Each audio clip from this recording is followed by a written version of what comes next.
Hey, the transfer window has closed and Chelsea swung and missed. But did we strike out? Did we? Let's talk about it. What up, peeps? I'm Raj Groves from Believe in Chelsea FC, and this is a transfer day. Transfer day word on the street. Oh, we got all kind of goodies for you. Man, I watch Peacock's Deadline Day show, and they may have well as called that the Chelsea Deadline Show. Hopefully, we got some money from that. I mean, they owe Chelsea. Every single segment was Chelsea rumor this, Chelsea rumor that. They close to this. They talking to this guy. They bringing to this. We done loaned out that guy. That was a Chelsea transfer day window. You're welcome, Peacock, and you're welcome, America, in England, and wherever the hell you're watching. Africa. Big ups to you. I know we got some big Chelsea fans out there in Africa. But this deadline day was indeed about Chelsea, and for Chelsea, it was basically about Victor Osimhen or Toney. Ivan Toney. Which one we going to get? Oh, man. Yeah. Ivan Toney or Victor Osimhen. That's what it was all about. At least that's what me and my friends were talking about, and which one you want, didn't want. And the big player in that, our big adversary, was Al Ali, of course, the Saudi team. Forgive me if I'm pronouncing it wrong, but they were in there. And it was a game of chicken with Victor Osimhen. It was a game of chicken with Ivan Toney. Now, Ivan Toney admitted that he wanted to leave Brentford, and it was to, quote, play for a top club. I don't know if Saudi has a top club, but I tell you what they do got. They got that bag. They got that money. And Toney is 28, and he's like, yo, I'll take the bag. And I get it. All right. So they agree on a $40 million deal for Toney. And he's completed the deal, and he's on his way to get the medical. The contract is agreed, and he's traveling to Saudi this weekend to be presented, as an Ali player. Well, good luck to you, Ivan. You wanted the bag, you got the bag. And like I said, at 28, some players, hey, when it comes down to a bidding war for Toney or even Victor Osimhen, you might as well learn Arabic. We ain't beating Saudi with a money offer. We can beat them with the English Premier League offer.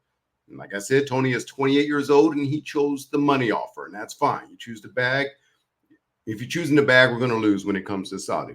Now, he's done. Cross him off. We won't talk about him again for years. By the time he comes back, he'll be 30, and we won't need him. So, Victor Osimhen, all right. We've been talking all week, all month with Napoli about that, right? Now, the same Saudi club, agreed in a deal to sign Osimhen with Napoli as well. But Victor did not agree. He didn't want the bag over playing for a team like Chelsea or something like that. So it was a game of chicken. I thought we were going to get it over the line. And what have I been saying on every single podcast just about when we talk about players?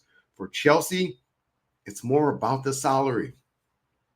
It's not about a salary. It's all about reality. I don't know if you know that KRS-One song, Boogie Down Productions. If you do, big ups to you. But anyway, that salary, we couldn't agree. I mean, we were trying to get it down. Incentives, they say, were part of the salary he was talking about. We were close.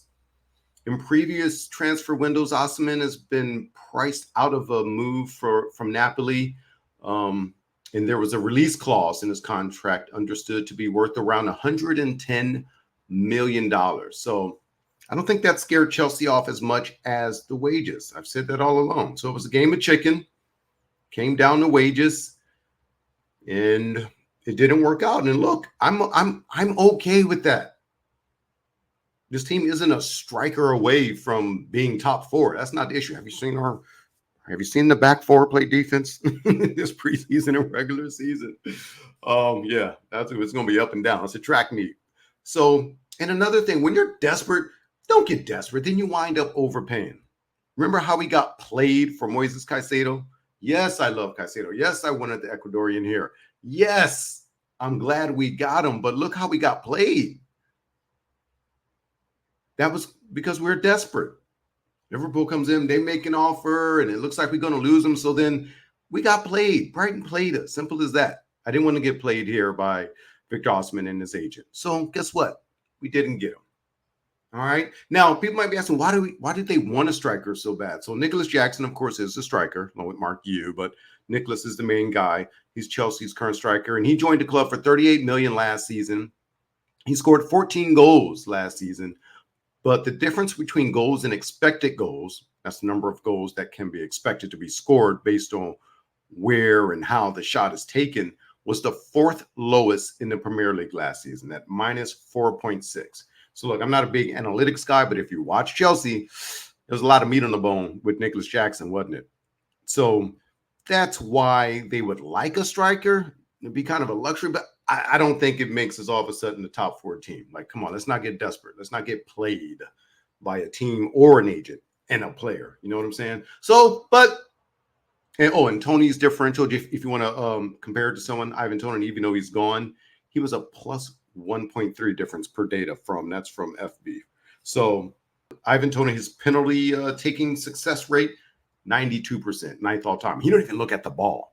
You know what I'm saying? He cold-blooded with it. That's nice. I like to see him do that. Hey, but like I said, not all is lost. Chelsea, they should now. At the time of me recording this, they're closing in on the verge. I think it was extended a little bit, but we're going to get Jadon Sancho from Man United. The deal's been agreed to by both clubs. They'll see the England international move on an initial loan, with, of course, Chelsea having the obligation to make the switch to a permanent next season. And a 24-year-old Sancho will then be expected to sign a long-term contract at the bridge. You know, once Chelsea get their hands on you, they sign you for like 25 in life. You here, son. You Chelsea forever. We're doing them long-ass contracts. Anyway, so the length doesn't bother me as much. That's what they're doing. That's their game. It's the price, the per week, per year stuff that I'm a little leery of. Now, those were some ins. What about the outs? All right. Arsenal, they're going to sign Raheem Sterling from Chelsea on a loan. So good for Raheem. It's not like he asked to be out. I know you say what you want to say about him. He's a good guy. His wife and family love it here in London. I say here in London like I'm there. I'm in LA, but they love it in London. And he didn't ask to leave. We just didn't have plans for him. So good for him. He's going to Arsenal. I hate Arsenal, but get that salary off the books. But Sancho makes some money too. I got to look that up, see exactly how much Sancho makes. Gosh, losing one, bringing on another. But anyway, so Sterling, that's pretty much done. Also, a move I didn't want to see, but at least it's not, I don't know, it's not permanent at the time. Crystal Palace, who of course we play this Sunday. More on that in a minute. They agree on the loan deal to bring in Trevor Chalobah from Chelsea. Now, it's a straight loan with no obligation to buy, although Palace have paid an undisclosed fee to secure the defender's services. So I hope it's just a loan. I hope he doesn't leave forever. But academy kid, remember him being emotional, that first goal he scored. So I'd like to see him stay, but you never know. So that's a loan. So there you go. That was the transfer window drama. Chelsea ruled the day. We were talked about every single segment on the deadline shows I watched. What are your thoughts? What do you think? Did we strike out? I don't think so. Swung and missed, but if Osimhen isn't going to bring down those wages, I'm good with letting them go. And Toney, we're not going to win a bidding war with a Saudi club. So peace out. Big ups. Hope you do well over there. And say hi to Ronaldo for me. All right. Now, of course, we got a game coming up Sunday. Woo, early Sunday. Crystal Palace. We have beaten Crystal Palace 14 games in a row. Own them. That's right. So we'll see what happens here. We'll see what the starting lineup. One guy took off the milk carton, Lavia. Remember I said, okay, he's off the milk carton with that great preseason. I said, I called him milk carton Lavia because he was never there last season. Now I'm about to put you back on. I ain't seen you. Where are you? You're hurt again, a hamstring. What's going on, man? Come on.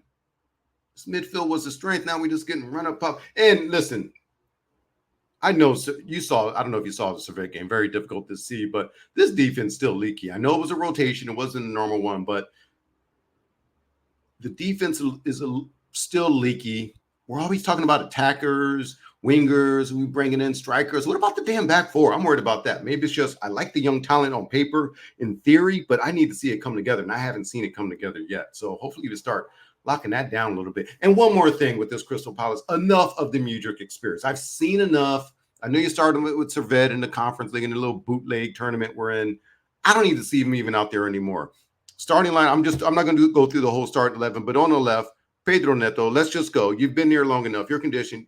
Get him in there. No more Mudryk. I don't need to see it. Maybe as a late sub, just to run around with all the energy he has, just running straight up and down, out of bounds. That's it. That's it. All right. And you saw the Servette game. One more thing on that, and I know we're talking about Crystal Palace, but 73 minutes in, and we bring in Cole Palmer because we couldn't close these boys down. That's what I'm talking about. You shouldn't be playing this damn conference games. But let's see what happens. Crystal Palace coming up Sunday early in the morning. Big ups. I know LA Chelsea Blues will be at Fox and Hounds. So good to see the crews meet up there. And if you are trying to be down with that, hit me up in the comments below. If you're watching on YouTube, smash a like, subscribe, do what you got to do, man. Check out the videos. We'll do a review. And I wanted to do this video. I wanted to do this video earlier, this audio video, however you're listening to it, but with this transfer window and nothing set in stone, I had to wait it out, y'all. So sorry for the delay, but this is what it is. Raj Groves, Believe in Chelsea FC. We'll do a review. Let's smash Crystal Palace. Come on, y'all. As always, let's get it, Blues.